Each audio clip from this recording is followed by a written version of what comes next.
حضرات، اس سے قبل کہ میں اس بزم مصالحے کو اگلے سال تک کے لیے ملتوی ہونے کا اعلان کروں،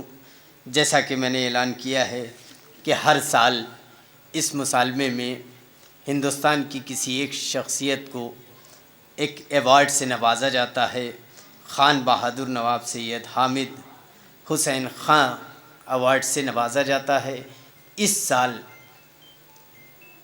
اس مصالحے کی کمیٹی نے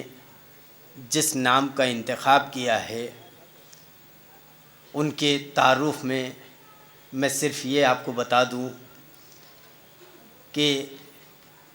لوگ اس بات کو کہتے ہیں کہ اگر چلو تو اپنے والدین کے نقش قدم پہ چلو، اور سچائی یہ ہے کہ اپنے والد کے نقش قدم پہ چلتے ہوئے آج کی تاریخ میں جس طرح سے ان کے والد نے صرف اور صرف ہندوستان ہی نہیں بلکہ پوری دنیا میں اپنے نام کا، اپنے علم کا مظاہرہ کر کے اپنے نام کا لوہا منوایا، صرف اور صرف دینی ہی نہیں بلکہ دنیاوی مرحلے میں بھی اگر دیکھا جائے تو ہندوستان کی گورنمنٹ نے پریسیڈنٹ ایوارڈ سے نوازا پروفیسر بدرالحسن عابدی صاحب کو۔ آج انہی کے نقش قدم پہ گامزن پروفیسر سید عین الحسن عابدی صاحب کو اس سال پریسیڈنٹ ایوارڈ سے نوازا گیا۔ پروفیسر عین الحسن صاحب اور پروفیسر بدرالحسن صاحب مرحوم اپنی یونیورسٹی کے head of the department professor Badrul Hasan صاحب بھی رہے، اور اس وقت پروفیسر عین الحسن صاحب بھی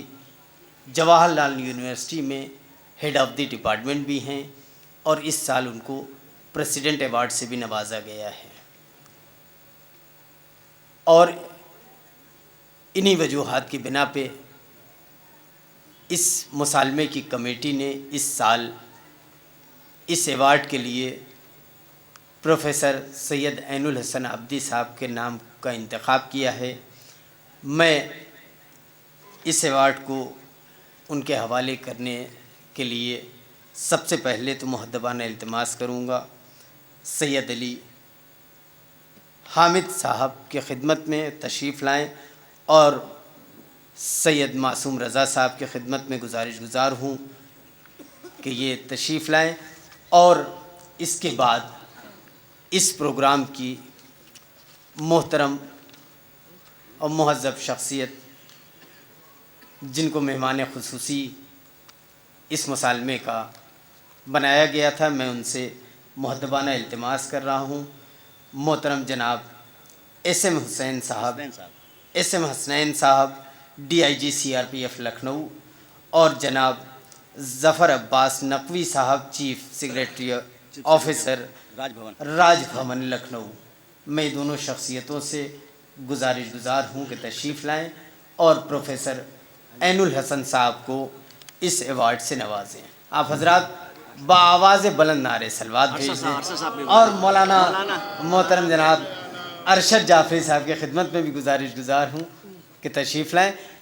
ایک اور بآواز بلند نعرے صلوات آپ حضرات بھیج دیں۔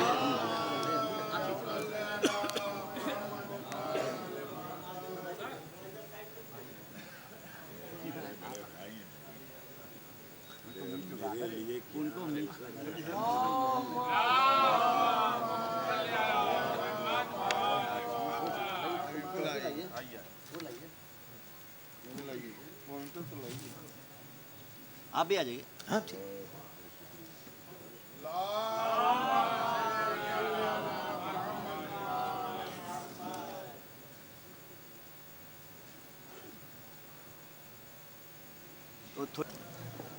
حضرات، میرے لیے ظاہر ہے ان کی محبتوں کا شکریہ ادا کرتا ہوں، مگر آپ یقین جانیے میرا سب سے بڑا اعزاز وہ ہوتا ہے جب الہامی کیفیات ہوتی ہیں اور کوئی شعر عطا ہو جاتا ہے۔ یقین جانیے اکثر اپنے کام کو انجام تک لانے کے بعد یہ محسوس ہوتا ہے کہ یہ میں نے نہیں لکھا ہے، کسی نے لکھوایا ہے، اور اس کا اعتراف کرتا ہوں میں۔ بہت بہت شکریہ اس کا، لیکن واقعی میں ایک ذرہ ناچیز ہوں، مولا کی مدح کرتا ہوں، اور میں اس کے لیے جو عزت مولا نے دی ہے اس سے بڑی عزت اور کوئی نہیں ہو سکتی۔ بہت بہت شکریہ۔